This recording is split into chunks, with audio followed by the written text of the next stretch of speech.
nos ámbitos da sociedade civil organizada e da esquerda social, que esa sí que existe, non sei se pode decirse que existe a esquerda política, pero sí a social, como se está demostrando neste país. Pero o que pasa é que hai que explicitar que o ciclo ao que me vou referir é un ciclo contrarrevolucionario.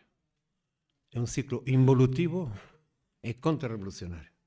É un ciclo que arranca da reviravolta dos primeiros 70s, do século XX, claro, e que abre dous procesos combinados no sistema mundo. E o coido que hai que ter en conta que se trata de dous procesos diferentes en etioloxía, en índole, en natureza, pero que son procesos que se combinan. E a eles vou referirme, e procurarei non pasarme dos 45 minutos. Porque a veces eu enrollome cunha persiana, pero entonces Lara tens que decir, para que xa está ben, e paro. E abrimos o coloquio que é importante para min. O primeiro proceso é un proceso que constitúe unha contraofensiva do gran capital transnacional no centro do sistema. Porque a ofensiva do capital transnacional na periferia do sistema é sistemática e permanente. Pero é unha contraofensiva do gran capital transnacional no centro do sistema. Procurarei logo explicitar porque digo que é contraofensiva. E o segundo proceso é o declive da hexemonía yanqui. Entón son cosas distintas, son fenómenos distintos, pero están interrelacionados e están combinados e actúan combinadamente. Vamos por partes, entón.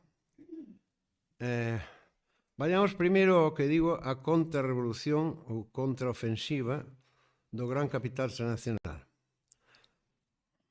Vamos ver, a finais dos 60 está vixente a orde mundial deseñada ao remate da Segunda Guerra Mundial, 1945-1948. Todas as institucións que se crean naquela, pois, é a nova orde mundial.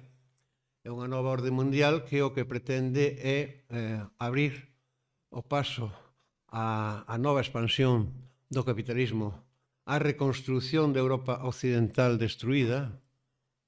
Naturalmente a Europa oriental sigue sen ser Europa, según agora está demostrado que non é Europa, é dicir, Rusia non está Europa, Eisenstein non fixo os seus famosos filmes na Revolución dentro de Europa, Odessa non está en Rusia, Crimea non foi a que era o burato de entrada dos otomanos en Rusia que taponou Catalina Grande, a menos que 18, co famoso amante e primeiro ministro Potensky, non? Potensky, a base de precisamente Ropovarki, e así sucesivamente. Bueno, pois esa orde mundial, entre outras cousas, o que facía era abrir unha nova formulación do sistema monetario internacional porque a crise do patrón ouro fora unha das causantes da gran desastre dos anos 20 e 30 e, polo tanto, da gran depresión, etc. Entón, esa nova orde mundial, por dar algúns rasgos, Toni Domènech, que escribira o gran mestre de filosofía política catalán, prematuramente desaparecido, embridaba ao gran capital. É dicir, puñalle unha serie de rédeas, de bridas, de freos que o capital tiña que tascar, por exemplo, por todo o que son os movimentos internacionais de capital e cosas así polo estilo, e ademais isto creaba un sistema monetario internacional, SMI, e un fondo monetario internacional, Fondo Monetario Internacional, con un patrón distinto do patrón ouro ou do calquer patrón metálico, non? E o novo patrón era un patrón divisa ouro. Houbera un debate moi importante que foi famoso nos medios de economistas, nos acordos, nos debates de Bretton Woods, onde nace todo isto, entre o Keynes, o John Maynard Keynes, e o representante do Tesouro norteamericano, que normalmente Keynes era o que tiña as ideas xeniais e outro era o que representaba a potencia vencedora e, por lo tanto, ao novo hexemón, non? E a divisa ouro que significaba, por si acaso? Pois significa que o patrón do sistema monetario é unha divisa, neste caso, pois a divisa da potencia dominante do dólar, pero é divisa ouro porque o Estado do cal a súa moeda é o patrón do sistema monetario, ten que responder cos fondos en ouro, ten que... Isto podemos lanzalo por aí, ten que ter reservas de ouro cos que respalde a convertibilidade da divisa, do dólar neste momento, en ouro para a liquidación dos pagos internacionais nas circunstancias establecidas nas normas establecidas daquela. Bueno, isto é a terceira gran o gran característica, digamos, da orde mundial, é que propicia políticas welfare state no centro do sistema. É dicir, propicia políticas de carácter socialdemócrata no centro do sistema, aínda que non en todos os estados do centro do sistema sexan levados adiante por partidos denominados socialdemócratas. Pero, por exemplo, pois aínda nese momento, pois o Partido Demócrata norteamericano aínda seguía de alguma maneira a tradición de Roosevelt. Franklin Delano Roosevelt fora socialista en Norteamérica cando existía o Partido Socialista, cando existía un Partido Comunista en Estados Unidos en primeiro tercio do século XX, e, polo tanto, políticas que eran socialdemócratas que os primeiros que as empezaran a aplicar foran os suecos. Dende o comezo dos anos 30, os suecos adiantáronse a todos os demais en aplicar políticas contra a Gran Depresión. Políticas anticíclicas, non? Ao contrario que fixeron os animales da Unión Europea cando se desencadea a crise do 2008 e logo a Gran Depresión actual, non?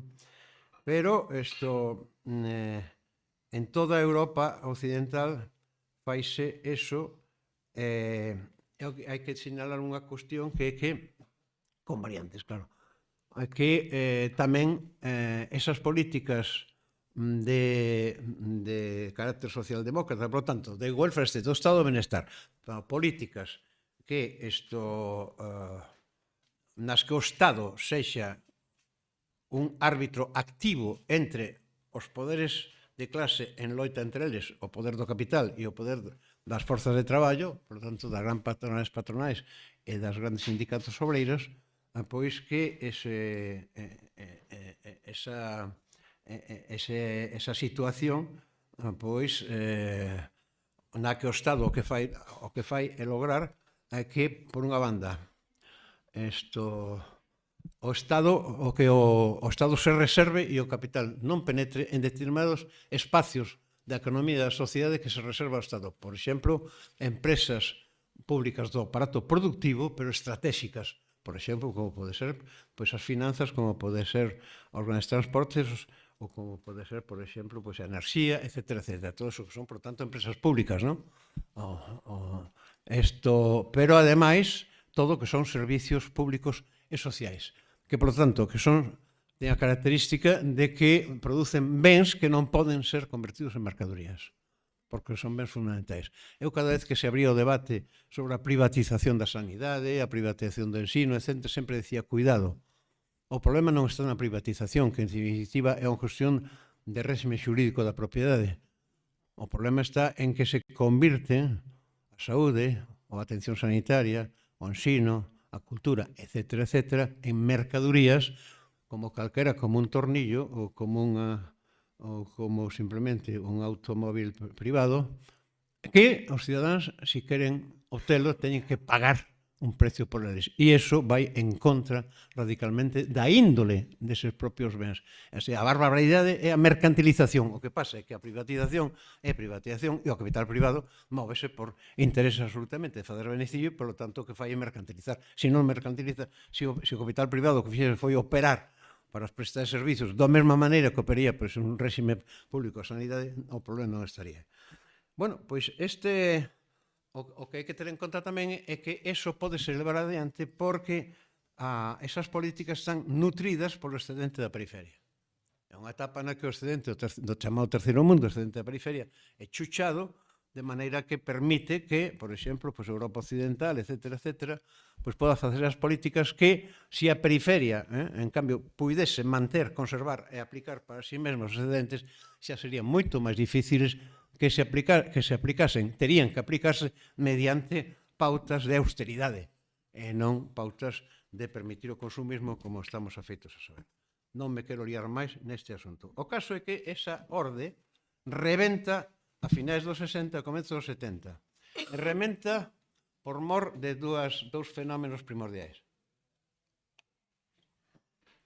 O primeiro fenómeno é a proliferación no plano das finanzas, no plano da circulación do capital diñeiro. Bueno, despois, se queredes no coloquio, pois aclarovos o que son as tres formas do capital: diñeiro, mercadoría e productivo, por lo tanto, o que é chamado capital bancairo, mal chamado hoxe financiero, porque está mal chamado, porque en teoría económica, dende Lenin en diante, pois o capital financiero é a simbiose do capital industrial e o capital bancario, pero bueno, dá igual. Para eles dá igual. O capital bancario, o capital comercial e o capital industrial. Bueno, o caso é que hai unha proliferación de eurodólares pola expansión da Comunidade Económica Europea, fundamentalmente, e incluso de economías de países que non están dentro da Comunidade Económica Europea, pero que están vivindo unha fase expansiva, como os países escandinavos ou como a propia Gran Bretaña, que non está aí. E, polo tanto, a proliferación de eurodólares empeza a aparecer unha masa de dólares en circulación que dificulta, por parte do potencia hexemónica da que controla a divisa ouro, a divisa convertible, patrón do sistema material, dificulta cada vez cumprir as súas obrigas en canto a divisa ouro. E tamén a proliferación dos petrodólares. A expansión da produción de petróleo, por lo tanto, do petróleo barato, da enerxía barata, todas estas cousas que acaban na crise do petróleo do ano 72, naturalmente, outra maneira de chucharlle o excedente aos países da periferia, porque o petróleo está fundamentalmente en países da periferia, como sabedes todos moi ben. Bueno, pois entón aparecen os petrodólares, non? E iso pon en jaque o patrón divisa ouro. Pon en jaque a convertibilidade do dólar en ouro e pon en jaque as reservas USA de ouro nas famosas reservas en Fort Knox, verdad? Bueno, logo falaría algo máis desto.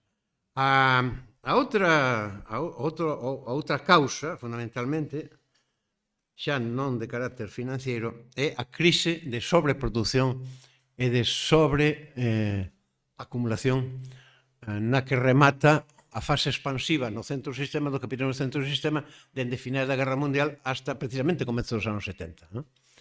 O sea, chega un momento en que aos anos eses de crecemento acelerado, etcétera, etcétera, pois dá lugar a un momento en que xa a produción sobarda a capacidade de demanda en términos monetarios, por lo tanto, que se adquira o produto nacional, o produto social, coa renda nacional, e, por outra banda, sobre acumulación, porque entón resulta que a acumulación do capital productivo, do capital que se invirte na esfera da produción, que é onde se xenera valor, o único lugar onde se xenera valor, e hai que ter en conta aquilo que sempre digo, bueno, estou me liando, pero a mellor definición da antítese entre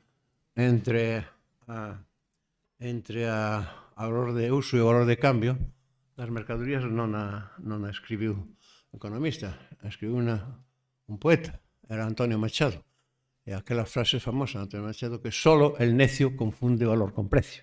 Bueno, pois isto, a sobreacumulación significa que, claro, os excedentes dan lugar a unha capacidade de acumulación que logo, para reinvertilas, se hai sobreproducción, evidentemente está obturado, non? E, por lo tanto, hai unha crise. Eso atasca os investimentos na economía real, por lo tanto, atasca sobre todo a función do capital en forma de capital productivo, e iso vai dar lugar a un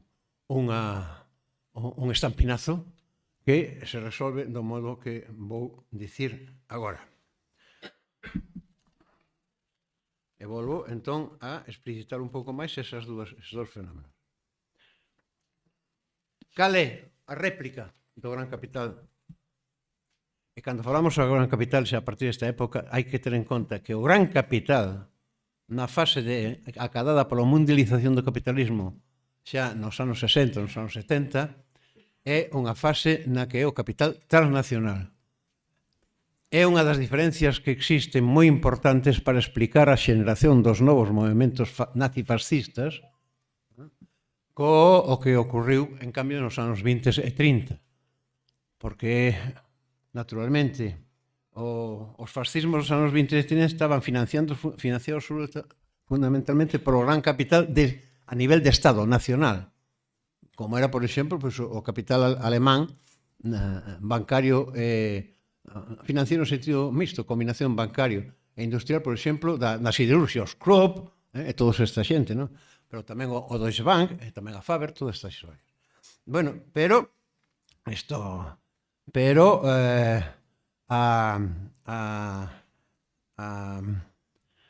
a existencia dese tope, o que dá lugar é que agora, en cambio, é un gran capital que está transnacionalizado. E ao estar transnacionalizado opera dunha maneira completamente distinta. Por exemplo, por que non se utiliza a censura explícita no medio de comunicación? Por que cando chegan forzas políticas neonazis ao poder non fan con o Goebbels, non prohíben a prensa libre, non eliminan a prensa de partido, non fan todas estas cousas, porque é necesario, porque xa é a propia concentración do gran capital transnacional que o pode facelo e, por tanto, non é necesario facelo e, por tanto, disimulan máis, non? Así sucesivamente. E a réplica do gran capital a unha das causas que é a proliferación, a posta en jaque do patrón divisa ouro é a que dá Nixon en 1972. Nixon cancela unilateralmente a convertibilidade do dólar. Nixon decide que o dólar non ter por que ser convertible, é dicir, que as reservas de ouro dos Estados Unidos non teñen que respaldar o funcionamento do patrón do sistema monetario do dólar como divisa con o respaldo das divisas, das fondos en ouro dos Estados Unidos. A consecuencia é que o goberno dos Estados Unidos e o Departamento do Tesouro, concretamente, manexa libremente o dólar no sistema monetario internacional. Absolutamente libremente. Non ten ninguna cortapisa. Non ten que preocuparse de que eso non pode facer porque entón va a quebrar en canto á correlación coas reservas de ouro. E todas as moedas de todos os estados do sistema monetario tórnanse tributarias do dólar. É unha especie de volta á Idade Media, o que pasaba entre as moedas dos señores feudais e a moeda real, verdad? Bueno, son os tributarios. Todos isto non o podo explicar máis porque senón enrollome demasiado. Outra consecuencia é que a débeda externa da periferia pobre dispárase. E dispárase sin haber maneira de poñer de freo, porque precisamente é o dólar que manexan como queren, o encarecemento do dólar, o que fixo, por exemplo, Donald Reagan nos primeiros anos 80, sin ninguna cortapisa, e, polo tanto, poñen en unha situación inviable e absolutamente imposible aos estados de periferia coa débeda externa. E, por outra banda, o que xa dixen que as reservas de ouro dos Estados Unidos non teñen que respaldar o patrón do sistema monetario internacional. Hai un gran economista, especialista neste período, destes últimos 40 anos, bueno, xa non está vivo, británico, é Peter Bowen, que é o que mellor analizou esta evolución e que foi o que acuñou a expresión sistema dólar Wall Street, que incluso el lo daba con as siglas que era SDWS. É dicir, que pasa o sistema monetario establecido en Bretton Woods no ano 45 para ser un sistema dólar Wall Street, a conexión entre a fábrica de dólares que é o Departamento do Tesouro, con liberdade absoluta, e o corazón do sistema circulatorio da economía mundial, por tanto, das bolsas de valores, que é Wall Street. Cal é a réplica do gran capital en troques a outro problema, as crises de sobreproducción e de sobreacumulación? Pois que o capital fuxe dos investimentos productivos na economía real e pasa a volcarse en facer operacións especulativas nos mercados financeiros, o que nos chaman os mercados que non teñen nada de mercados, por suposto. Pero, bueno, tampouco vou falar deso, que me lío. E, polo tanto, pasa a facer beneficios en diñeiro que non teñen respaldo de valor criado na produción. E entón, eso está na entraña mesmo do capitalismo. Cando eso falla, eso vai ao arete. É Eso non ten solución. Vamos a ver. Bueno, tamén se queredes falamos no coloquio se vos interesa, pero brevísimamente. O capital, en forma de diñeiro, o que fai é adquirir mercadorías que son medios de produción, parte son bens de capital que son capital técnico, etc., instalación, maquinaria, e, por outra banda, contratar forza de traballo. E con esos dos, entón, pasa á esfera da produción, e na esfera de produción, produce o proceso de produción no que se xenera un valor. Aumenta o valor. E o valor aumenta porque, precisamente, o funcionamento da relación entre o capital e a forza de traballo é que a forza de traballo, o capital merca polo seu valor de cambio, polos salarios, e, en cambio, utiliza o seu valor de uso que é superior ao valor de cambio. Isto tampouco podo explicarlo en 2 palabras, pero queda aí. E entón, a consecuencia dá un excedente que se chama o máis valor, o Merber, que decía Marx, ou a plusvalía, de acordo? E unha vez que se obtén o produto, leva incorporado ese incremento de valor, e cando se vende, o precio que se vende que supera o coste é porque ese beneficio a traducción en términos de diñeiro a través de capital diñeiro do que fora un incremento de valor no proceso productivo. Pero se non se dá un proceso productivo, non hai incrementos de valor e, polo tanto, o que gañan uns teñen que perder outros. Polo tanto, economía de casino.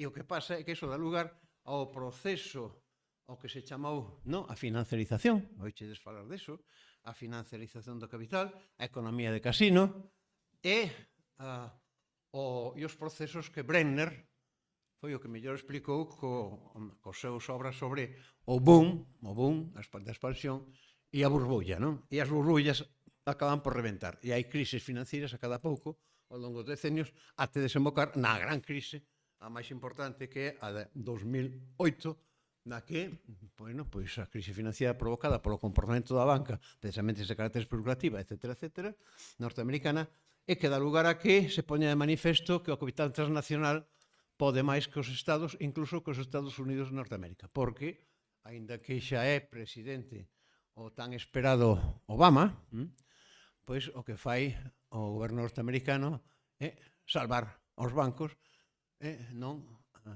salvar a ruína da xente do común que era pagana de todo eso. Por lo tanto, no canto de poñer en brida ao capital, no canto de cargarse eses bancos absolutamente corruptos, etc., o que fai é cargarlle a débeda a todos os cidadáns. E por expansión, porque a cabeza do sistema circulatorio mundial para todos nós. E empeza o que malamente tamén se chama os anos da crise, que non son anos da crise. A crise é unha crise financiera, 2008. Como consecuencia da crise, o que ven despois é unha gran depresión. Da mesma maneira que no ano 29 a gran crise financiera co crack da bolsa de Wall Street, verdad? Gran crise financiera, pero o que desencadea é a gran depresión dos anos 30. Bueno, pois aquí o mesmo, pero non lle chaman gran depresión, porque non sei se eso está prohibido. Bueno, en todo caso non lles interesa. E, polo tanto, estamos nunha situación na que a acción do gran capital, pois nos dous frentes, o que fai é non actuar como actúa, por exemplo, empezan os estados, fixedes a diferencia, os estados con liñas socialdemócratas, con liñas de welfare state, xa nos anos 30. Os suecos, os primeiros se o dixen, pero despois da famosa carta de Keynes ao presidente Roosevelt, naquele famoso plan do Alto Tennessee, onde a situación aquela que dá lugar a gran novela de Steinbeck, non? De Grapes of Wrath, non? As uvas da ira. Que esterilizar o excedente. Se hai unha crise de sobreproducción e crise de subvención, o que fai que todo ese excedente que non se pode reinvertir en obter nin bens de consumo, nin bens de capital técnico, porque eso significa aumentar a oferta que vai aos mercados, pois esterilizalo. Como se esteriliza? Pois, por exemplo, con investimentos que non xeneren nin incremento do produto, nin da renta a corto prazo, como poden ser pois os grandes plans dos anos 30. Pero tamén, unha cosa moi importante, cal é a forma máis eficaz de esterilizar o excedente? O armamento. porque son bens, por chamarlos bens, son obxectos que son creados para destruir e autodestruirse. E, por tanto, eso é perfecto. E esa é a faciana demoníaca dese tipo de estrategia. Bueno, o capital, a parte de facer eso, invade espacios de investimento reservados aos estados no 45. O pacto ao que me refería antes, empresas públicas estratégicas, servicios públicos ou sociais, a mercantilización de bens sociais que non deberían ser mercadorías, e isto, ademais, emprende a desmontaxe do estado de benestar. A exclusión da clase obreira e traballadora en xeral, non só obreira asalariada, das alzas de productividade, por lo tanto, do aumento do excedente, da progresión do excedente, a reducción, por lo tanto, sistemática dos salarios reais e a contraofensiva na guerra de clases. É dicir, esa contraofensiva que seguimos padecendo, aínda agora, tantos anos despois dos que estou referíndome, comeza xa nesa época e, ademais, darlle a volta polo forro a progresividade tributaria, que é outra cousa de unha enorme importancia, non? Dadevos de conta de que, por exemplo, o income tax, o impostos, o equivalente do impostos da renta das persoas físicas daqui norteamericano, aínda nos anos de Eisenhower, nos anos 50, as franxas máis altas de ingreso tributaban o 80%. O sea, que a partir dunha cifra de ingresos, os ingresos progresivos van por tramos, non? Cada tramo, canto máis alto está, o tipo de imposto, o tipo impositivo máis alto. Chegaba a ser o 80%, non? Bueno, Aznar o suprimiu do máis alto que era do 40%, porque lle parecía excesivo. Xa Aznar, o delincuente cómplice de crimes contra a humanidade, non? Pero que está aí tan tranquilo e ademais invocando que ETA eran os malos. Bueno, entón, ese desmontaxe consúmase políticamente coa imposición do ultraliberalismo. Bueno, chámanlle neoliberalismo, falso. É ultraliberalismo. Neoliberalismo non se corresponde ao significante co significado. Vamos a ver, liberalismo era o tempo da Ilustración. Os filósofos británicos e franceses do século XVII e XVIII eran filósofos liberais, porque defendían as liberdades frente ao antigo réxime. A Revolución Francesa non é unha revolución burguesa, inicialmente. A Revolución Francesa é unha revolución popular. E unha revolución popular que o que fai precisamente é practicar o liberalismo en ese sentido, dar as liberdades. Por lo tanto, liberdade, igualdade e fraternidade son as máximas que ese tipo de liberalismo, porque non é unha revolución socialista, cuidado, ainda non é. E precisamente o que pasa é que a contrarrevolución de Termidor é cando a burguesía dice que está no que dice, pero ahora vou me aproveitar eu, e entón liquida a aza esquerda, os Robespierre, todos que eran os malos, Saint-Just, etc., e pega un golpe reaccionario que pasa a ser, sí, a democracia burguesa. Cárgase o voto universal, etc., pasa ao censitario, distingue entre cidadáns activos e pasivos, porque non pode ir atrás da Revolución Francesa, non pode decir que a soberanía volve a estar no Estado, nin en Dios, nin hostias en vinagre, pero, en cambio, o povo é soberano, sí, pero os cidadáns soberanos teñen uns cidadáns que son activos e outros pasivos. Os activos teñen a soberanía, poden exercela, e os pasivos non. Naturalmente, todo eso sí que é unha contrarrevolución. E ese ultraliberalismo, como chamo eu, que é, polo tanto, o liberalismo burgués de a partir de Termidor en diante, ese é o que exacerba o espolio da periferia, é o que desencadea as guerras para capital, o control de recursos de todo tipo, en fin, é todo o que estamos a vivir dende ese momento. Entón, polo tanto, estamos nunha fase en que chegamos ao culmen dun proceso contrarrevolucionario que ten as súas orixes onde indiquei e que non me estendo máis agora porque senón pasaría moito do tempo que me deixen, porque teño que dicir algo, en cambio, sobre o declive da hegemonía yanqui, a decadencia.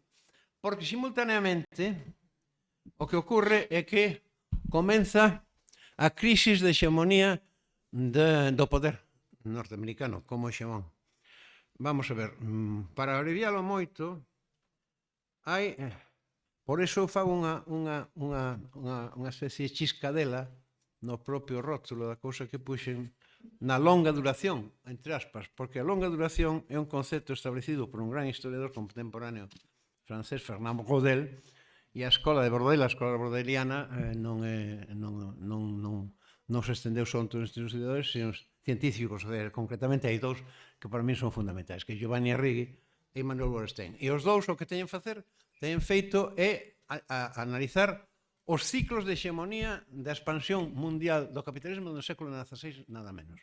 E entón, abreviando, chegamos á fase en que, despois do ciclo de economía da Gran Bretaña de hexemonía que remata na Guerra do 14, hai o período entre guerras, xa emerxe a hexemonía norteamericana e consolídase coa Segunda Guerra Mundial, pois resulta que ese ciclo de hexemonía creba a finais dos anos 60, en gran medida combinado co que antes decía respecto da crise do sistema monetario, do dólar en canto divisa ouro e tamén das crisis de sobreproducción e de sobreacumulación. Eso combinado atinxe dunha maneira moi importante e fundamental ao centro hexemónico que é a economía norteamericana, agravado polo feito de que a economía norteamericana xa perdeu totalmente a hexemonía no plano da produción, xa non é o primeiro país industrial do planeta, xa está por riba a Comunidade Económica Europea, ainda entón, Xapón, etc. Xa a China está emerxendo e tampouco ten a hexemonía no plano comercial. E empeza unha situación na que tamén ten un fracaso rotundo na súa hexemonía militar, que é a derrota de Vietnam. A derrota de Vietnam marca absolutamente un cambio de estrategia por o poder militar norteamericano que desencadea o tipo de guerras de inventarse os enemigos como os que se inventan, non? Pois nos anos 2000, etc. Entón, aquello que lle queda a partir dos anos 70 como ferramentas de exercer a hexemonía ao poder norteamericano, quédalle a esfera financiera, o patrón monetario, o patrón ouro, o patrón dólar, divisor sin máis, e o poder militar en certa medida. E agora, por isto vou rematar dicindo o seguinte, e despois no coloquio se quededes amplío isto.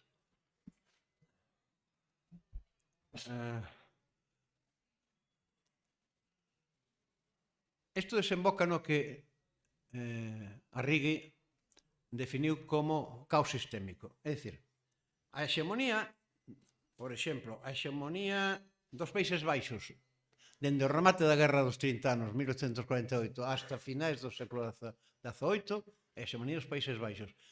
Bueno, do goberno británico. As hexemonías teñen unha fase ascendente, vai emerxendo unha potencia que vai facendo hexemónica, ten unha fase dominante do apoxeo, que é hexemónica en todos os aspectos, ten unha fase descendente ou decadente e ao final desemboca nunha situación que Arrighi denomina de caos sistémico.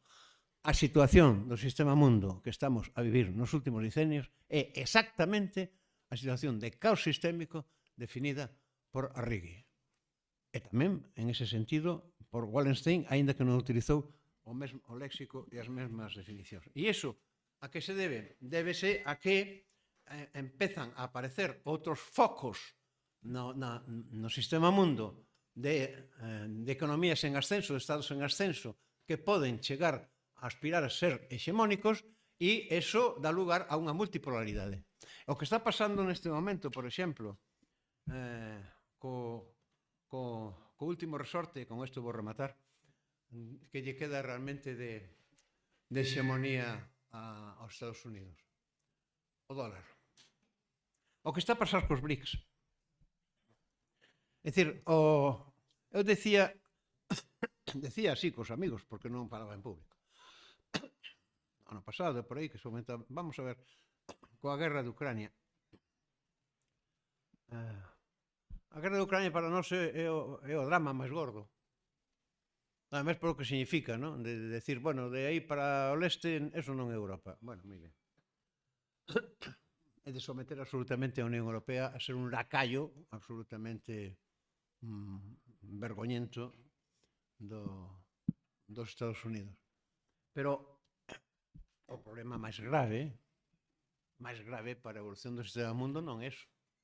É a ascensión, o ascenso da economía chinesa, para empezar, do poder chinés, o tipo de estrategia que utiliza a política e, ademais, os BRICS. Por lo tanto, o conxunto de Brasil, Rusia, India, China e Sudáfrica, conxunto que está a piques de ampliarse, sobre todo que crearon, por lo tanto, crearon un Banco Mundial alternativo que teñen xa uns coeficientes dos datos fundamentais da humanidade actual, da sociedade humana actual, por unha banda, pois datos de poboación, porcentaxe de poboación no planeta que representan, porcentaxe do produto bruto mundial, que xa se asemella ao porcentaxe que poden ter os sete grandes, e así sucesivamente dá lugar a que desdolarizan todo o que o funcionamento de todo ese espacio porque deciden que non van utilizar o dólar.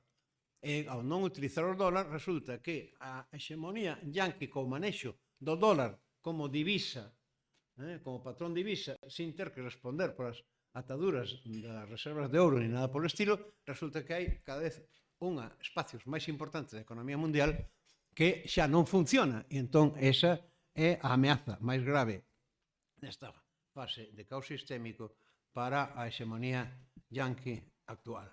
E o que ocorre, en realidade, é que a potencia yanqui é como un gran dinosaurio que está ferido, gravemente ferido, pero que os coletazos que pode pegar poden destruir cantidade inmensa de realidades humanas, de realidades físicas, etcétera, etcétera, antes de realmente perder definitivamente a hexemonía. Pero, para min, a evolución do sistema mundo vai cara a unha alternativa de hexemonía na que os Estados Unidos non van ser a potencia hexemónica do próximo futuro, sino que van ser precisamente os países da periferia fundamentalmente que se asocian alrededor do que son en principio o núcleo dos BRICS. É moi significativo que, por exemplo, pois que dende que Lula volveu gañar as eleccións, pois que a presidencia do Banco Mundial dos BRICS sexa precisamente Dilma Rousseff, non? Bueno, por lo tanto, ese horizonte que eu vexo. E ese horizonte que, por lo menos a min, me dota dunha certa luz de referencia no medio das tebras do que estamos vivindo, que é tan terrorífico que eu lacónicamente xa hai tempo que lle digo aos amigos, o sistema mundo que é hoxe? O sistema mundo é un enorme manicomio controlado por sátrapas e sádicos. E non vexo ningunha outra fórmula que poda ser científicamente correcta, pero que en cambio metafóricamente teña capacidade de resumir o que realmente estamos a padecer. Bueno, non cumprín cos 45 minutos, pero casi.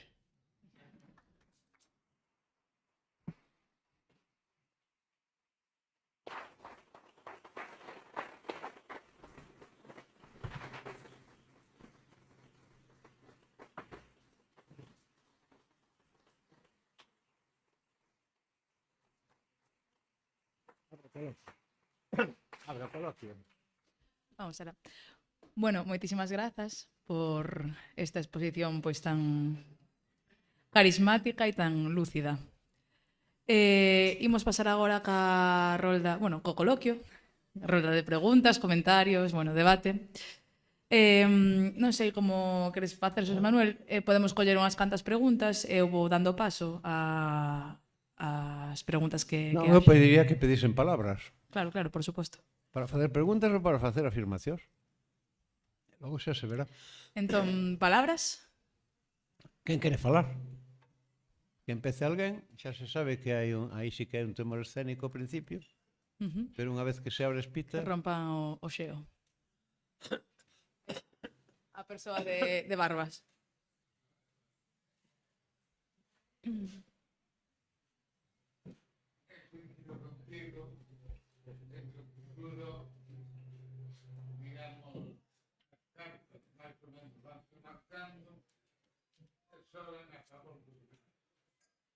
Lo que me preocupa es a competencia de los países. Por ejemplo, Rusia acaba de asignar con México un convenio para explotar o litio mexicano que hasta ahora estaba en manos chinesas. Entonces, ese doble xogo de aliados e competidores pode xogar en contra dos propios BRICS. Non. Eu falei de que na dinámica do que eu explicaba esta dialéctica dentro do proceso de mundialización ou de remundialización, porque a mundialización do capitalismo prácticamente chegou ao tope, pero bueno, ainda non de todo. Nesa dialéctica, a emerxía frente a decadencia da hexemonía yanqui, outros focos de hexemonía que non era un Estado, que eran o conxunto dos BRICS. Pero do que non falei eu, porque eu non podo chegar aquí e falar de todo. Ainda así enrollome moito. A Manu Santos, que está aquí diante, recordará perfectamente que nos foros sociais mundiais dos anos 2000 a 2010 facíase moita insistencia, había moita lucidez en todas as redes de organizacións altermundistas de combate cívico, social e político, aínda que non en forma de partidos, que o que había no fondo de todo eso, e era outra cuestión, era unha crise de civilización. Eu non dixen que os BRICS representen unha alternativa ao novo de civilización. De acordo? Bueno, agora, ti planteas a cuestión e entón podoche dicir é que eu son un convencido de que a humanidade non ten saída se non hai unha volta polo forro do modelo de civilización que estamos padecendo. Por exemplo, eu teño amigos e amigas, incluso algúns amigos e amigas que aínda non están xubilados, non creedes? Non creades, porque a maioría ou están noutro mundo, se existe algo, na nada sartriana, ou están xubilados e xubiladas, non? Pero teño moitos amigos, por exemplo, que son moi bons en bioloxía, moi bons en xeoloxía, moi bons en enerxía, en análisis de enerxía, etcétera, etcétera. E que, por exemplo, decíame, é que vamos a ver, todo isto de sustituir pois el automóvil de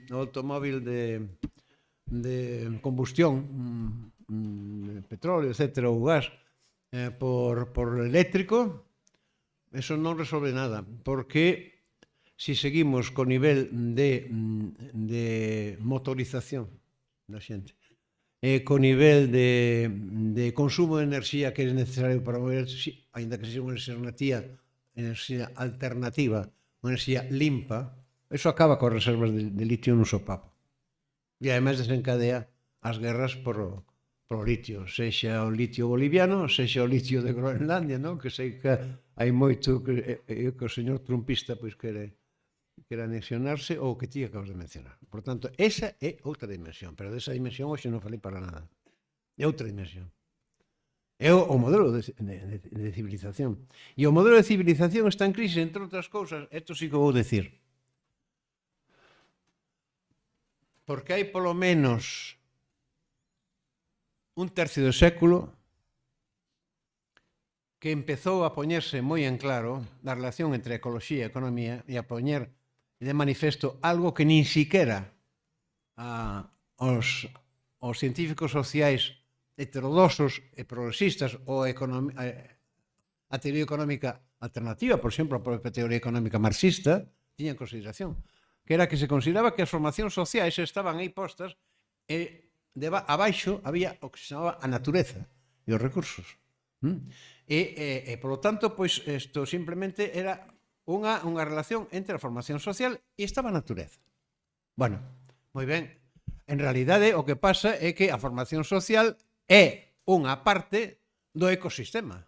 Entonces, cando consideras así, daste de conta que a relación entre a formación social, a forma humana da organización da sociedade, a organización da economía e todo eso, e o ecosistema en o seu conxunto é un tipo de relación completamente distinto, por sempre de inputs e outputs hai throughputs a través de, non? Bueno, pois todo eso que está perfectamente analizado dá lugar a que as normas, as pautas de racionalidade de funcionamento da formación social, aínda no caso de que non fose estrictamente capitalista, que fose, por exemplo, unha forma posible de socialismo, vai con unha lógica que non funciona para o ecosistema. E, por tanto, a lógica do ecosistema non é adaptable a iso.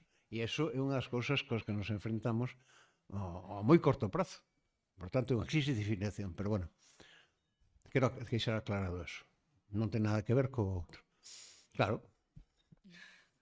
E farán pactos porque tamén necesitan, si queren facer frente á hexemonía americana e ter espacio de economía, tamén teñen que funcionar da maneira en que o sistema funciona.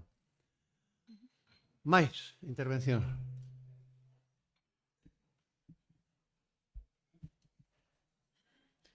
Sí, a persoa que está aí, que non te vexo ben, perdoa. Dentro das lógicas conclúe que se está mesturando moito a lógica do que é a tecnoloxía e a economía, non? Ou o medio ambiente. Eu, por exemplo, traballei, levo anos traballando na posibilidade de usar a tecnoloxía para o colaborativismo social, para compartir recursos. Sí. Algo que de inicio fixo Airbnb. Fixo? Airbnb. Sí. Como parte da tua casa, non? Ou deixa que outro veña a dormir. Sí. Ao final, sempre que estemos dentro do sistema económico actual, calquera boa proposta no plano tecnolóxico, social, ecolóxico, vai ser remodelada nun negocio voraz. Hai que romper primeiro o ecosistema ou mediante estas iniciativas cidadás de colaborar, pois en vez de usar Instagram para compartir. Hai que facerlle furados no sistema. Claro, é dicir, normalmente transicións entre sistemas na historia da humanidade non se operaron nin de unha maneira abrupta, nin brusca. É dicir, normalmente, por exemplo, a transición tan estudiada no século XX por historiadores e por economistas realmente de moita valía, como Aristotle, por exemplo, na transición do feudalismo ao capitalismo, etc., etc., a transición do que o que se chama feudalismo, o patrón de economía e sociedade da Idade Media, non?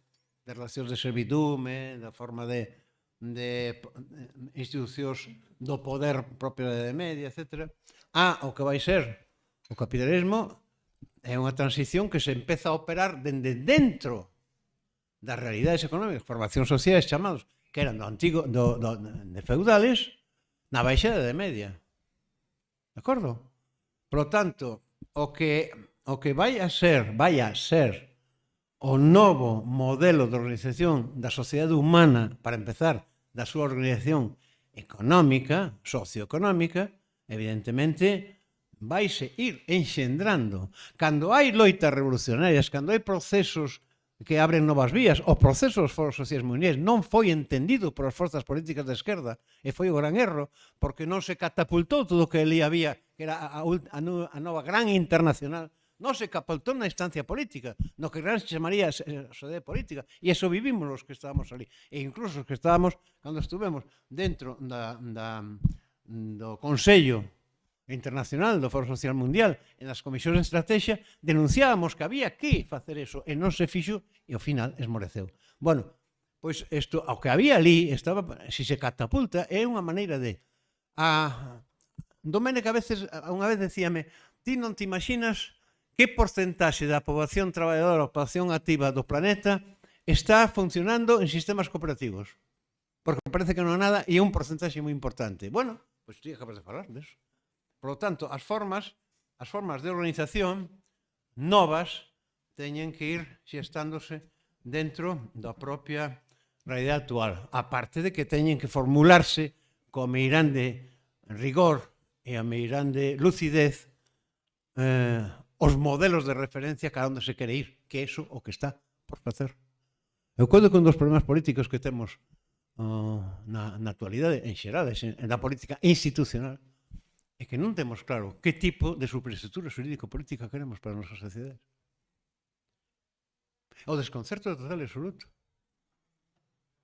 É dicir, non coñezo a ninguén, e se hai alguén, por favor, que veña a miña casa, que o convido un viño, ali na Arraboraina da Guiar, e que me explique, porque eu encantado de aprender, verdad? Pero non coñezo a ninguén, por exemplo, de ningún cadro político que me teña, de esquerdas, que me teña explicado, mira, o Estado de despois, o aparato do Estado, o que se chama superestructura xurídico-política. Tería que ser destas características. Non, porque non se sabe. Non está elaborado. Está pasándolle a civilización humana actual e a civilización política, no sentido político, no sentido das institucións políticas, algo parecido, ainda que moi diferente, ao que lle pasaba aos protagonistas da Revolución Soviética unha vez que gañou a Revolución Soviética, despois de outubro, pero que non sabían como eran os fundamentos da construción dunha economía socialista. Por exemplo, a obra de Preobrazhensky titulada significativamente A acumulación originaria socialista é todo unha prova disso.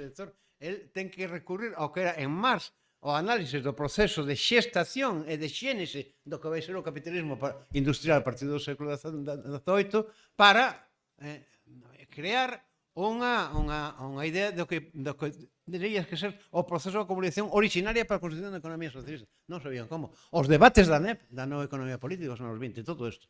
Bueno, pois algo análogo está pasando, e víase nos debates de esquerda, víase nos debates de esquerdas alternativas.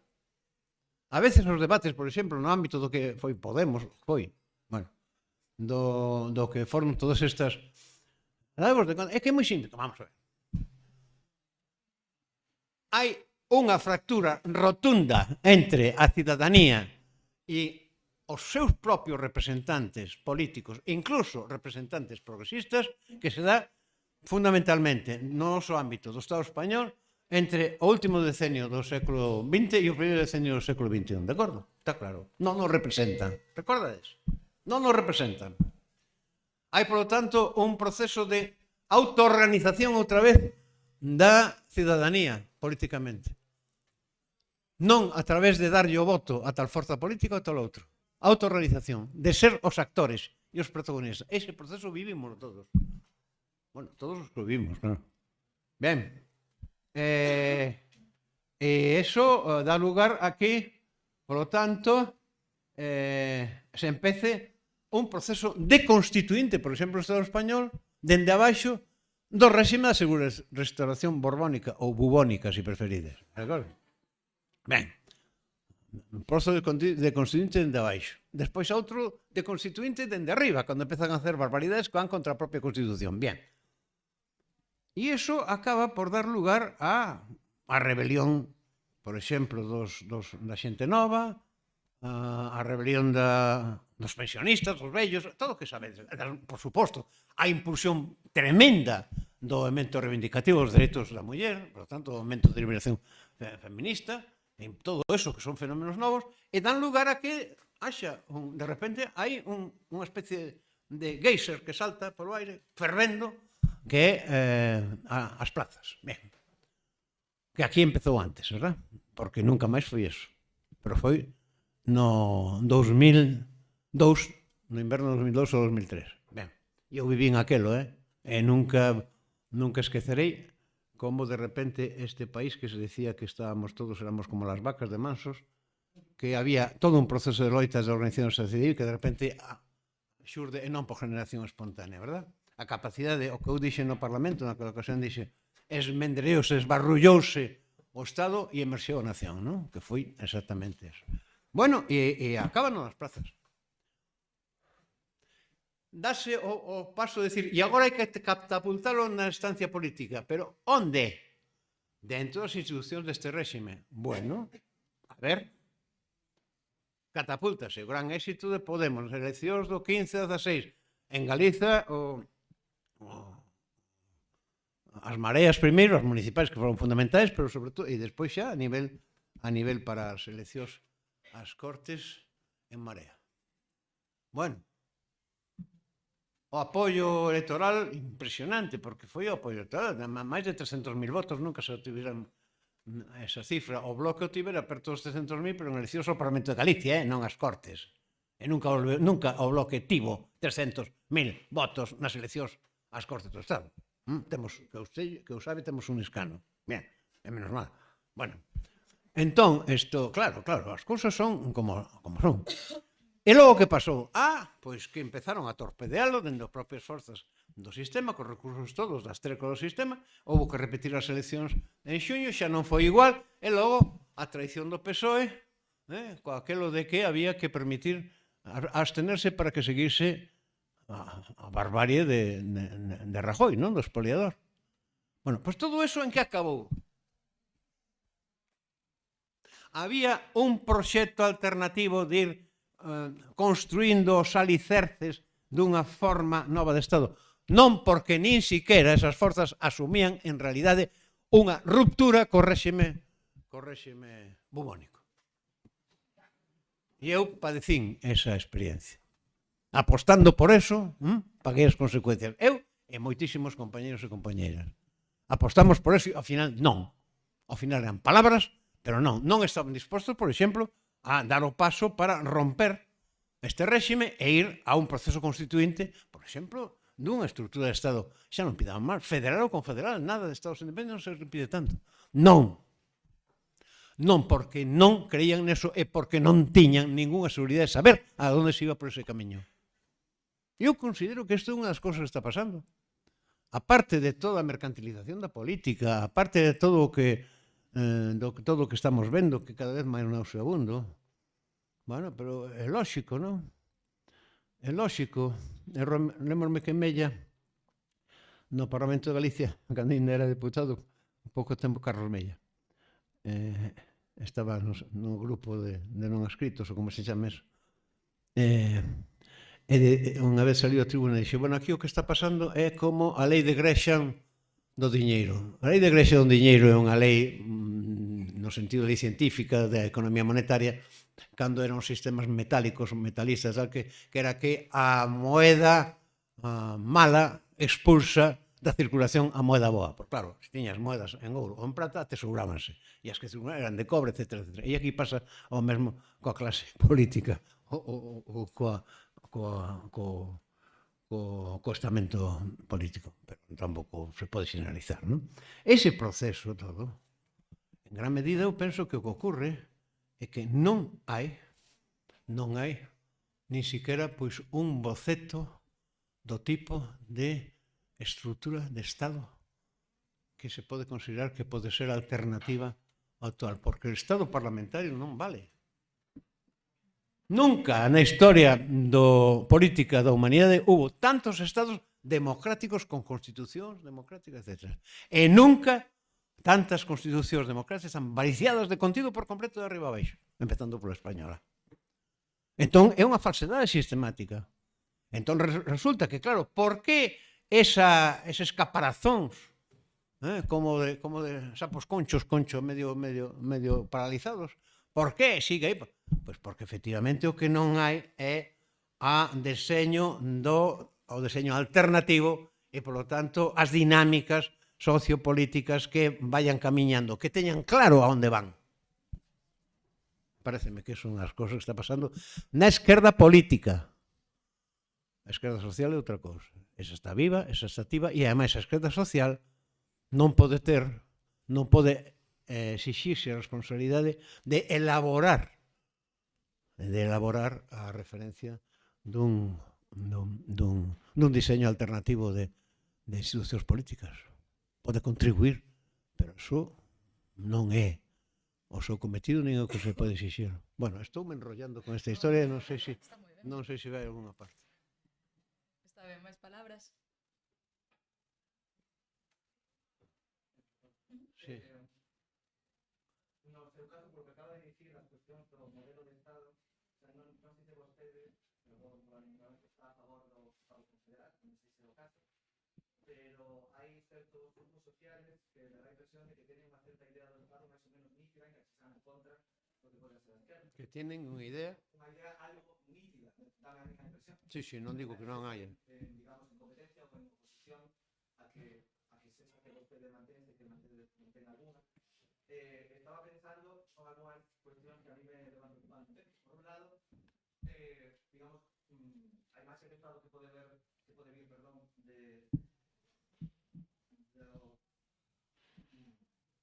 dos intelectuais que baixo o meu punto de vista están detrás de vos. Estou pensando nunha persoa en concreto coa que se debatiu.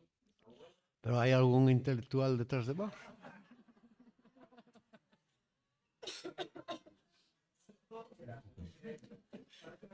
Eu diría que porque estou convencido porque sei que tivo un debate, probablemente tivo máis debates, pero que tivo un debate que estou falando de Gustavo Bueno en 2006 vostede con él. Con quen? Gustavo Bueno. Pero Gustavo Bueno estaba tolo. Absolutamente, estaba gagá de todo. Bueno, pero non tuve un debate con Gustavo Bueno, simplemente era imposible dialogar con él. O todo o que estivera, non diría que estaba todo, pero digamos que o señor moi enfavorecido e con un certo... Non, a Gustavo Bueno nos últimos anos estaba lelo, gagá. Absolutamente. Non. Pero sabíano os seus propios amigos, os seus propios colegas, a xente que máis respeto eu tivera intelectualmente durante moito tempo. O sea, non... Bueno, ben, sigue.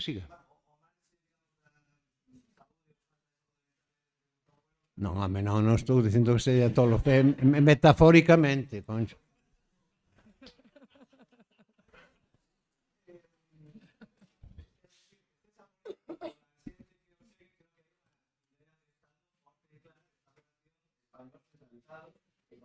Pero iso non é unha idea de Estado, iso é unha chorrada. É que iso non é idea de Estado, iso non é Estado. Tamén José Antonio I. Pero, vamos, se me decides agora que José Antonio I tiña unha construcción dun diseño dun Estado, manda carallo, vamos.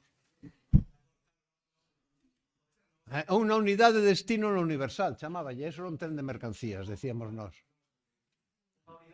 Sí, José Antonio I de Rivera, que eu tiven que ler algunhas cousas, porque en pleno franquismo, anos 40 finais e primeros 50, había o que se chamaba formación do espírito nacional, e tiñamos que ler esas calalladas, verdad? Bueno, pois unha expresión do que era o Estado de José Antonio I de Rivera era unha unidade de destino en lo universal, e todos decíamos, un tren de mercancías.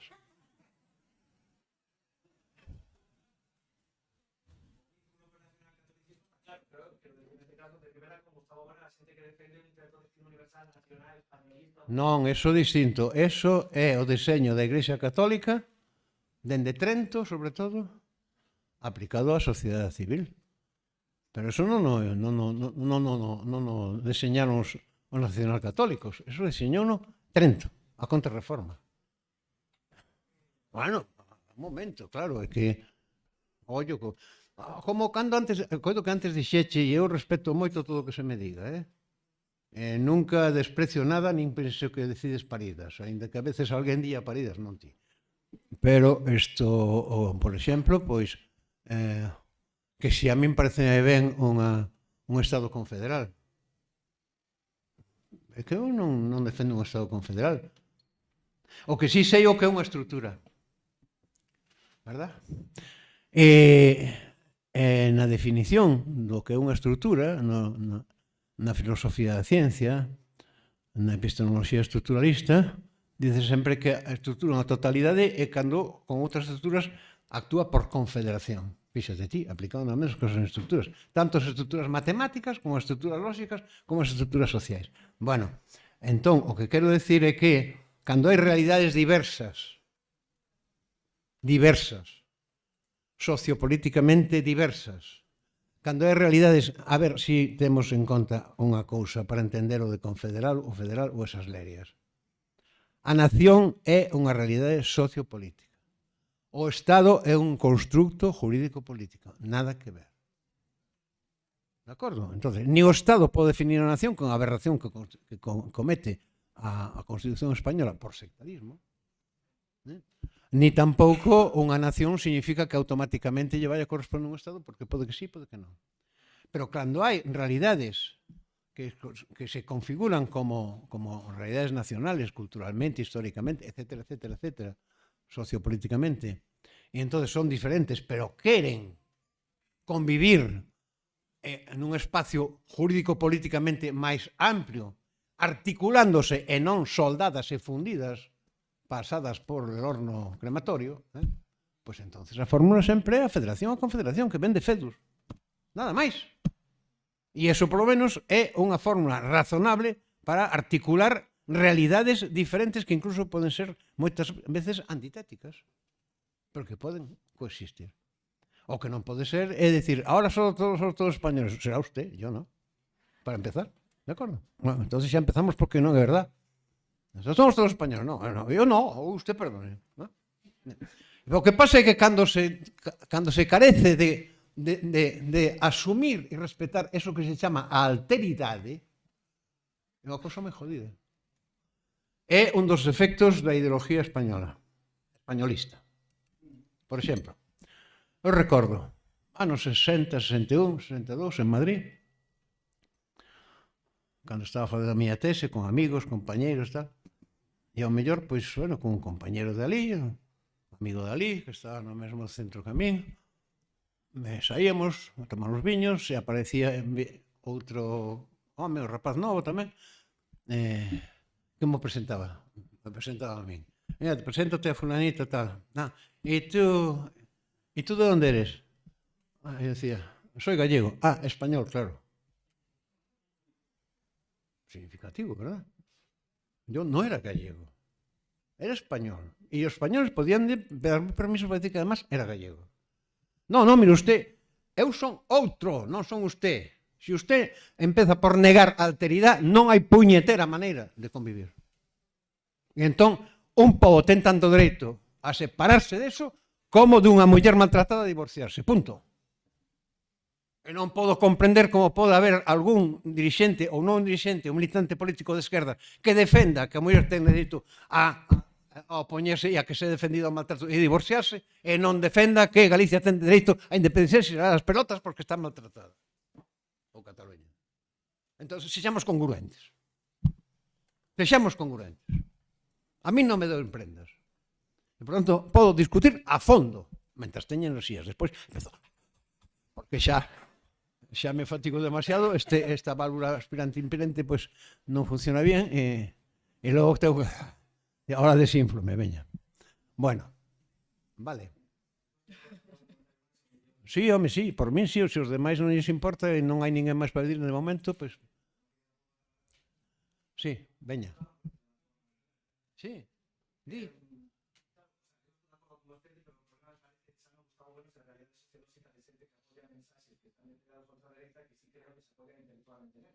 Estoy de acuerdo con ustedes que no respeta alteridades, pero resulta que parece, si no me equivoco, porque hay cierto clima no que, digamos, o españolismo está un pouco máis fervente, as posturas de Gustavo Bueno, mas no punto de vista, do punto de vista filosófico, o problema que teñen son máis hegelianas por outra cousa, é dicir, que máis un punto de vista creen na imposición de arriba abaixo por parte do Estado, e de aí sí que creo, en que non teña os conocimientos suficientes para ter unha idea complexa do Estado, sí que creo que a xente que defende esa filosofía política está a favor de que haxa unha, digamos, aristocracia con máis no dereito no Estado que faga o que ten que facer la violencia para non permitir que haxa ningún tipo. Sí, pero a aristocracia xa está mandando, é a plutocracia, xa está no planeta. Decir, non descubramos mediterráneos. Non, mira. Non, eso non vai a ningún... Unha aristocracia. De que aristocracia? Aristóteles definiu a aristocracia, non tiña nada que ver co que estades dicindo vos.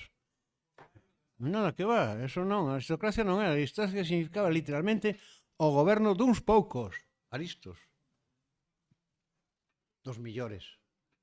E logo, cando eran os poucos que non eran millores e non os piores, era unha oligarquía, punto, nada máis. Pero non volvamos aí, non veño aquí para falar de Aristóteles. Algúnha intervención máis, sí. Sí.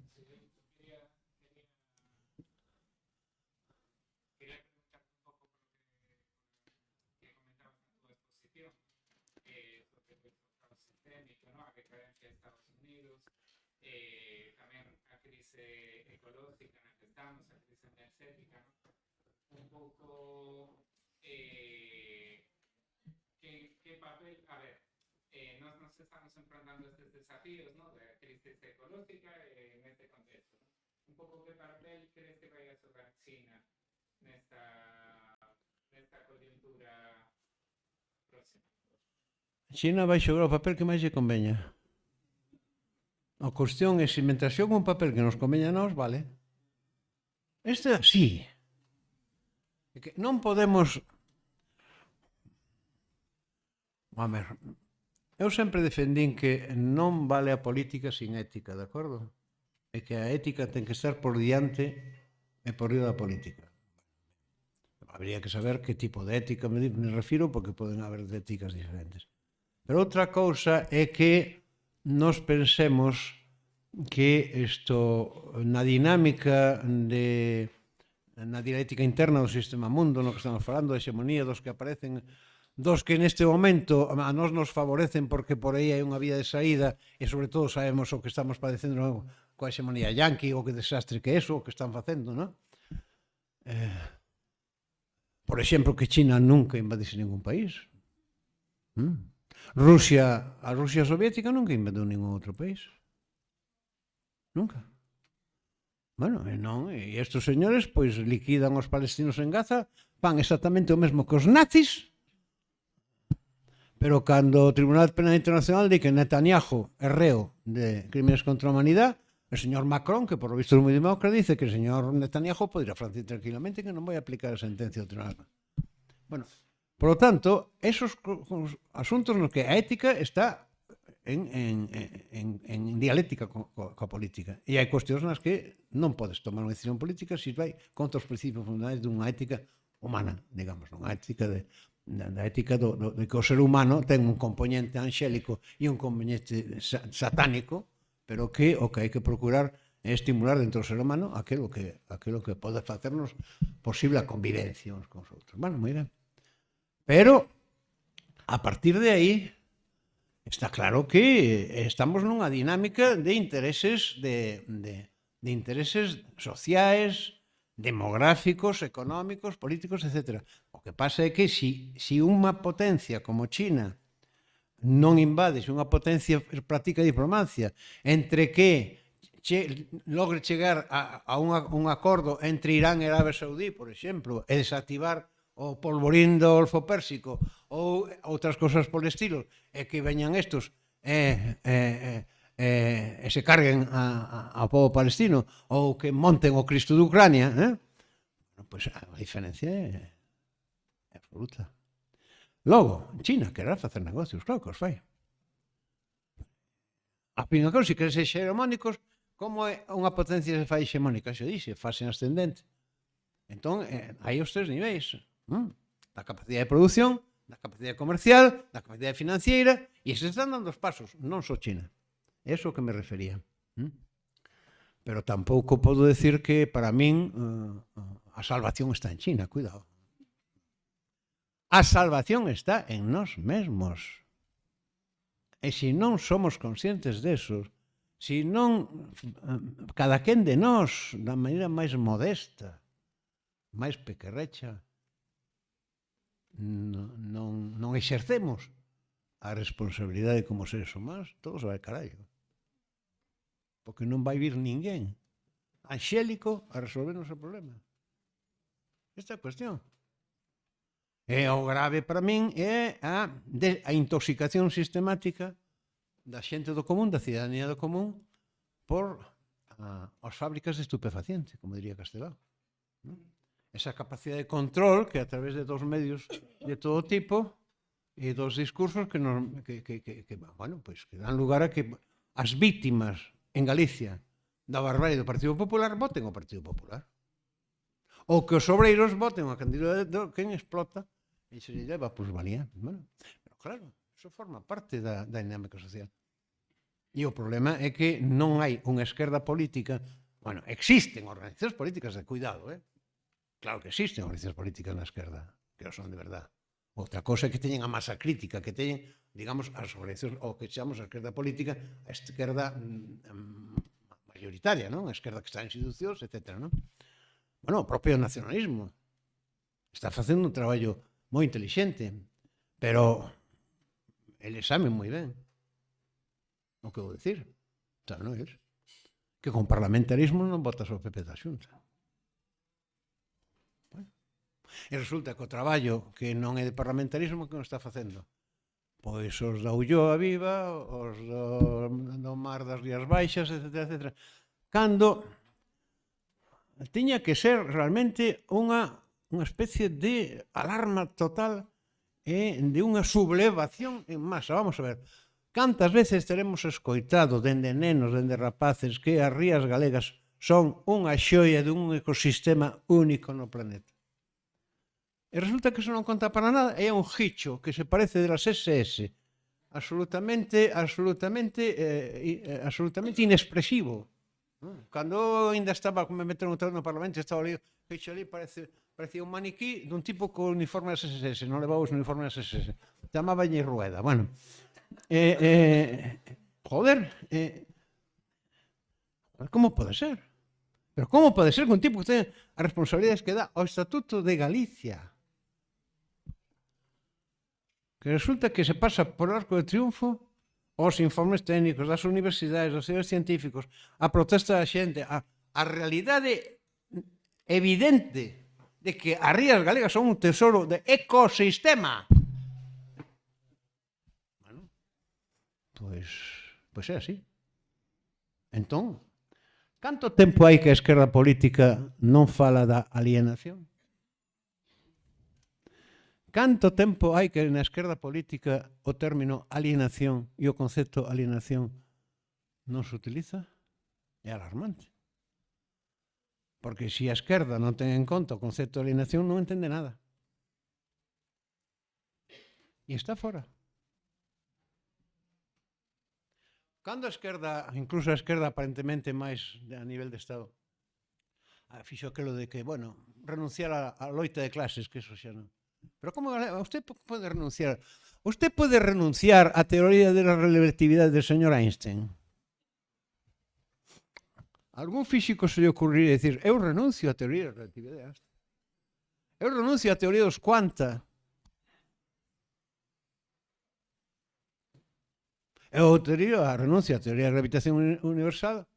Bueno, pois iso é o mesmo que decir, nós renunciamos á teoría da loita de clases.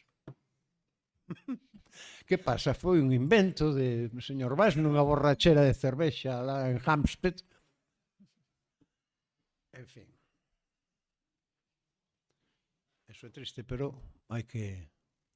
Xa digo. A mí o que me parece fundamental, eu sempre digo a xente, ahora non, porque non saio de casa. Hoxe viñen aquí e por a noite Martiño vai me levar de volta e en 3 meses non volvo a sair,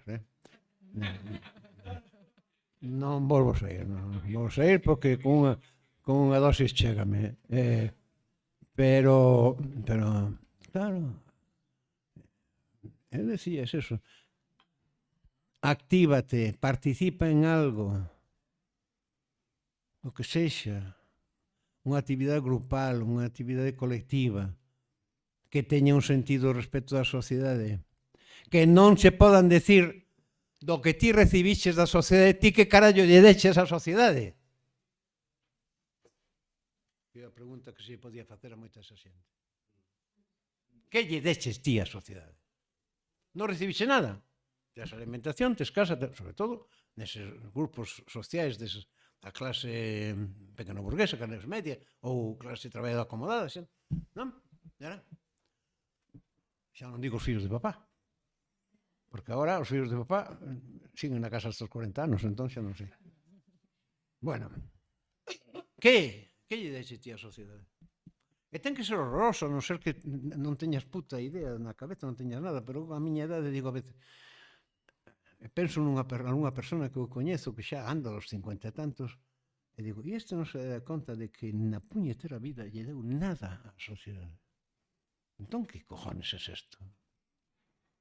Bueno, pois, no fondo, son os problemas básicos, pero que logo hai que traducirlos en términos de organización, de acción política e de formulación ideolóxica. Máis preguntas, máis cuestións, máis temas? Sí. Quedame con unha cousa importante que dixenches, pensou que non hai nada formulado alternativo ao sistema mundo. Penso que nos movimentos sociais já está discutindo iniciativas que están bastante avanzadas, unhas máis avanzadas que outras, pero que teñen certo interés. Eu que non me pro de crecemento, crecemento para un planeta decrecentísimo. Sí. Es decir, que precisen menos productos, menos consumo, con outra orde social.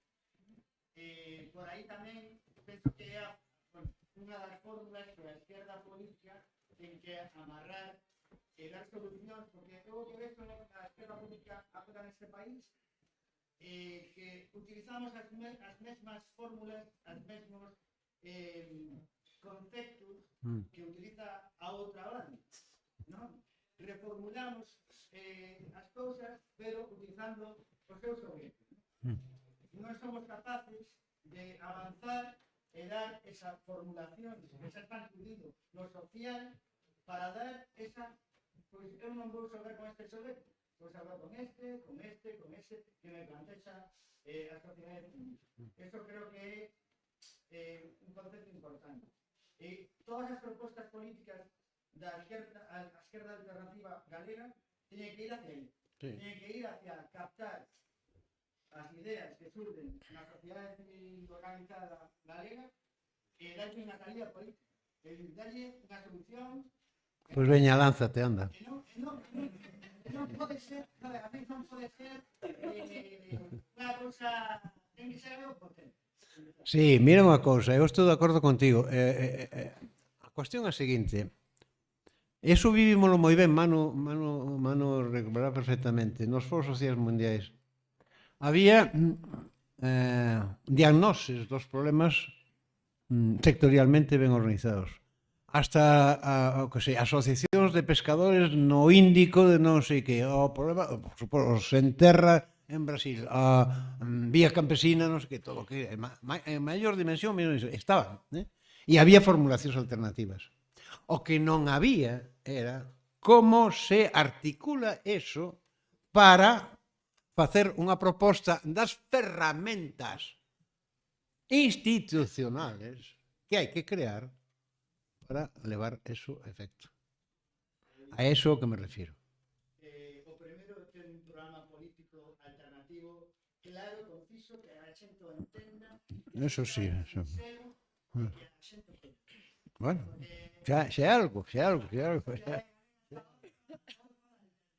Esta orfa de alternativas do galego peor é... Mira, eu últimamente, fixado vos, Oveiras, eso que son líder histórico del nacionalismo, que non sei carallo eso, pero bueno. A min me meten na historia, méteme nun armario xa, non saio do armario máis. A min xa me fan notas necrolóxicas en vida. Xa se escribe que dentro de 50 anos dirán, moitos críticos de Oveiras dirán que tiña razón, e digo, cojonudo. Bueno, pois fame obituarios cando ainda estou, deben pensar que morrín, pois non, estou ainda aí na Rebordande, ainda toco un pouco piano polas tardes e tal. Non, o que quero decir é que hai unha necesidade imperiosa de facer o tipo de formulacións que sempre presentan comprensibles, pero que dean ferramentas aos grupos para actuar. É absolutamente inconcebible que a esquerda política, concretamente o país, non lle estea dando a medida en que é necesario, por exemplo, a todos os grupos colectivos, asociacións que se mobilizan polo de Altri e polo das Rías e por todo eso, as ferramentas necesarias para reduplicar a súa capacidade de acción. Non. Están aí. Nalgún caso inténtase controlar ou orientar a cousa, etc. Verdad? Bien, que xa o colmo, non? Ti traballa que eu veño e cobro foro, non? Bien. Pero bueno, Non é así en xeral. Pero é un problema de... Estamos no mesmo, bueno. E como non quero desanimarvos moito, decirmo, de todas maneiras imos gañar, pero... e acabo porque me parece que é moi tarde, non? Hai algunha pregunta? Alguna cuestión máis? Pode ser a última, había unha rapaza, unha muller aí. Veña. Probablemente sea de todas las que está aquí, las personas más jóvenes, tengo 18 años y he venido por el bastante a entender. Y es una pregunta bastante infantil, pero a toda mi edad, y es que ¿qué podríamos ver para futuro, para toda la gente joven de hoy en día? ¿Qué podríamos hacer en nuestra... Que podríamos, non oín ben. Que poderían facer? Por o voso futuro? Pois o todo posible para que o voso futuro non sexa o deserto. O posible para que non vos destruyan o futuro antes de chegar ao futuro. Eso é o que se pode facer. Pero, fundamentalmente, pouco máis podemos facer. Bueno, eu falo por mí. A mí xa me deron a caducidade. Eu estou xa fora do censo. Non sei como é a esperanza de vida, xa non sei cal era, pero xa estou fora dela. Pero, bueno, en serio... Bueno, que estou facendo hoxe aquí? É só para xente de 40 anos, só para xente de 50 ou é para a mocedade como a ti? O que dixen hoxe, o que intentei razonar, o que intentei reflexionar, o que intentei elucidar, a ti váleche para algo? Bueno, pois é unha cousa que estou facendo por ti. Para que o futuro teñas un futuro e non teñas pois sepulcros blanqueados. Pero nada máis.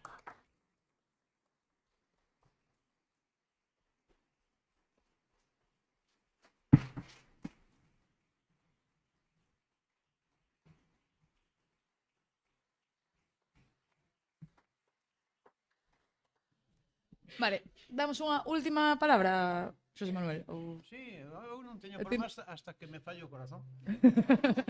Pois entón, creo que para unha última palabra dá tempo. E xa pechamos.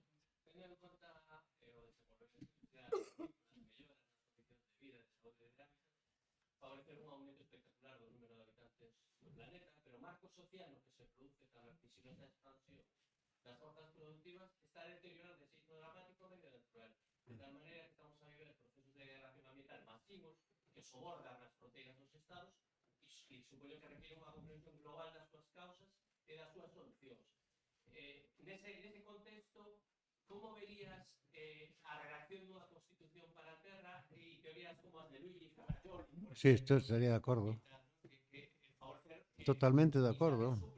Con independencia da viabilidade que poda ter da súa aplicación a corto plazo, pero claro que sí. Estou completamente de acordo. Claro que sí, faltaría máis. Claro, é que no fondo, sabes que pasa? Que eu de vello cheguei a unha conclusión que moitas veces a única maneira de entender os problemas son o que se chamou sempre e en plano despectivo e con razón as simplificacións abusivas. De acordo? Entón, unha simplificación abusiva é dicir, a racionalidade do funcionamento do capital enxendra unha irracionalidade absoluta a nivel social. É dicir, a racionalidade do capital é incompatible coa racionalidade do funcionamento dun sistema económico e dun sistema social. É absolutamente incompatible. Entón, cando falamos de que é unha barbaridade convertir a saúde nalgo polo que haxa que pagar, é que é o colmo, é dicir, que se un ser humano ten que pagar para estar vivo, non está nun campo de concentración dos nazis. A ver se soborno aquí al... Bueno, pois cando decimos esas cousas, en realidade o que estamos dicindo é a concreción dun feito esencial, que é que a racionalidade do capital que consiste e que é un pago isto e produzo isto, si eso me vai permitir convertir unha mercancía que vendo e gaño uns cartos, ainda que joda todo Cristo, eso é absolutamente incompatible coa racionalidade de funcionamento da sociedade. Por lo tanto, estamos na antítesis entre capitalismo e socialismo. A min alármame constantemente a maneira en que funciona o ensino secundario actual co rapaces e rapazas de esa período, entre os 11 e 12 anos e os 16 e 17 anos. Alármame. E teño 2 netos que teñen 12 anos e falo moito con eles, non? E exploro, non? Que me contan e van ben, non? Pero é que a competición pola competición. É a competición, é a competitividade. Bueno, pois mire usted, hai que decirles a un rapaz de 12 anos, mira, hai unha cousa que tens que saber.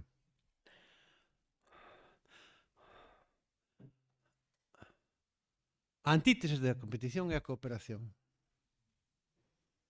Si se quere resolver o problema para un grupo de personas, non se poden resolver mediante a competición. Eso acaba nunha cousa que se chama guerra. De acordo? Bien. E a cooperación, en cambio, significa exactamente todo o contrario. Entón, a antítese entre competición e cooperación é o que expresa a antítese entre a racionalidade do capitalismo e a racionalidade necesaria para que unha sociedade sexa merecente do nome de sociedade humana. Esta é a cuestión. Esa é a clave. Explícaselle eso no sistema de ensino de unha maneira máis ou menos generalizada? Ou hai un profe ou unha profe que resulta que en tal materia sí que lle explica isto e outra serie de cousas e tal, entón, mira, é que ese profe ou esa profe é pistonuda porque me... Non. Fines de semana. Agora teñen actividades. Pero que actividades? Son deportivas. A mí me parece moi ben que teñan actividades deportivas.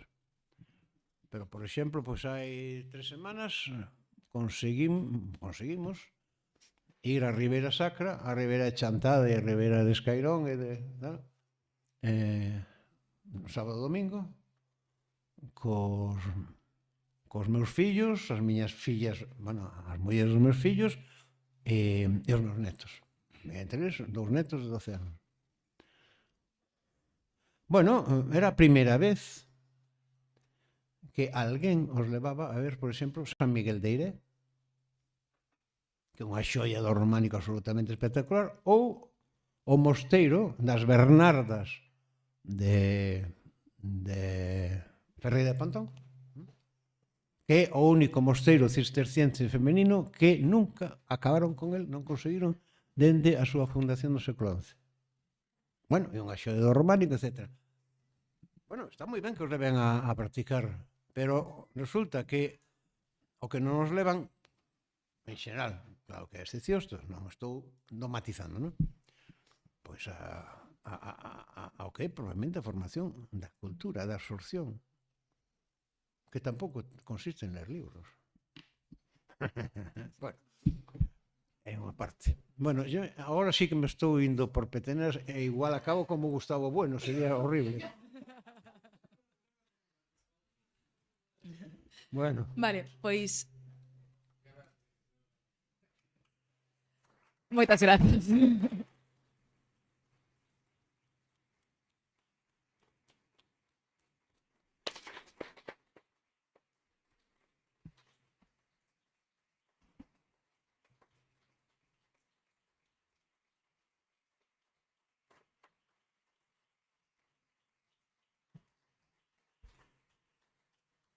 Vale, antes de rematar, bueno, de agradecer de novo, quería recordar que mañá seguimos aquí, a segunda xornada destas xornadas de Agora R, que estará Vallez Badawi, que, bueno, é un activista palestino para falar desta cuestión que tristemente tan de actualidade, da resistencia palestina, da solidariedade internacional, e tamén Miguel Urbán para falar, bueno, desta deriva autoritaria de Donald Trump.